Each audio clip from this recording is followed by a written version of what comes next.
Hey everybody, thanks for stopping in for this video, and make sure you stick around to the end so that you can participate in the giveaway I'm doing for 1,500 subs, and there will be a little thing at the end so you know what to comment below.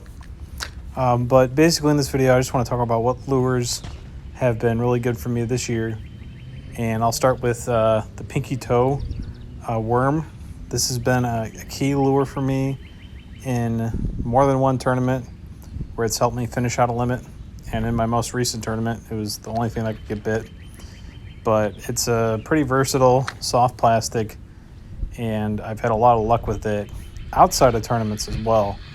But it just seems this color in particular really gets bit more than some other soft plastic colors I've used over the years. But that like dark purple with the pink tail is just deadly.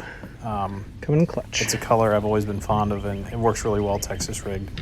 Like I have here weightless, but I've also caught it with a weighted setup. So it's just a really good overall lure that I like a lot, and it's helped me out get some very much needed points for the AOI race. So this next lure up is going to be kind of a similar one to what I am using in this clip, but it's a lure most of you are going to be familiar with for sure.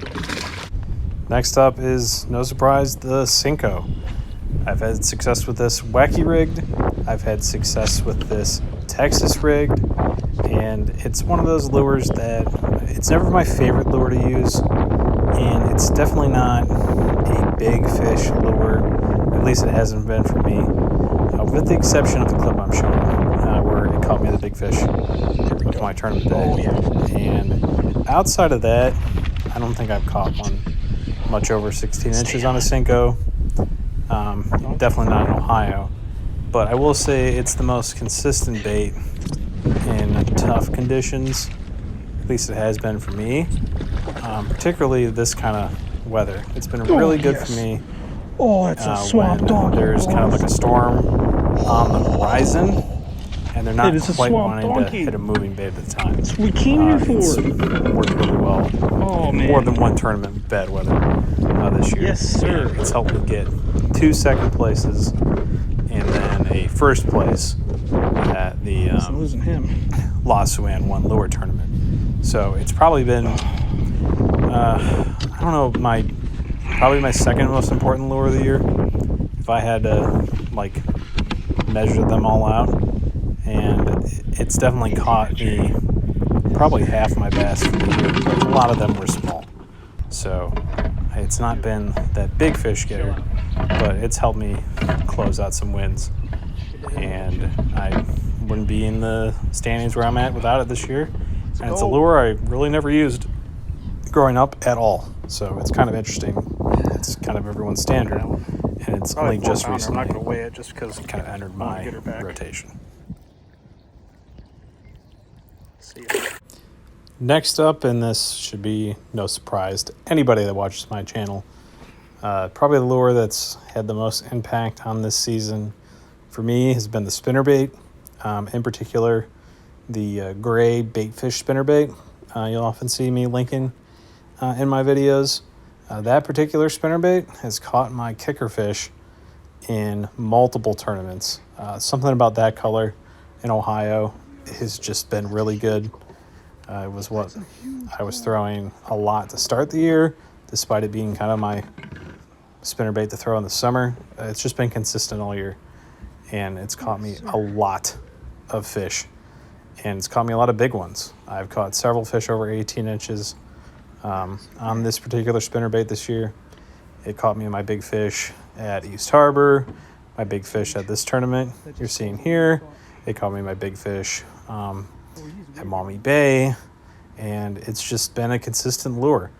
It always has been for me, but this year in particular, it's won me a decent amount of money, so it's my number one for sure. Now, another lure that early on in the year I thought was going to be kind of like a big lure for me, but only really played 2 days, was a lipless crankbait. And it was important because while none of the fish I caught with it ended up being ones for a limit, it did help me find fish a lot of the times, and while I enjoy throwing a crankbait, I'm kind of limited on when I can throw it, especially a lot of places I like to fish.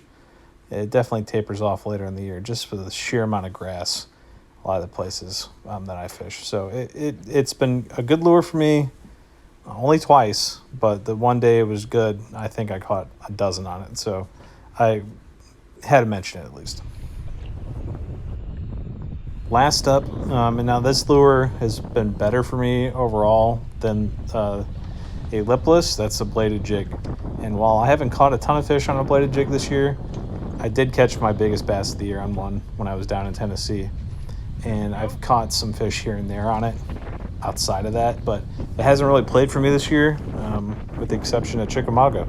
So outside of that, I think I've only really caught fish on it one other time at the East Harbor tournament, but I was catching fish on anything at that tournament. So thanks for sticking around to the end of the video. And all you got to do to enter the giveaway is to put in a comment which of the lures I talked about is your personal favorite to use of these, and you'll be entered for that giveaway. I will have this giveaway go on for the next week, and then I will pick a winner, and you're going to get a pretty big box of lures. So thanks for liking and subscribing.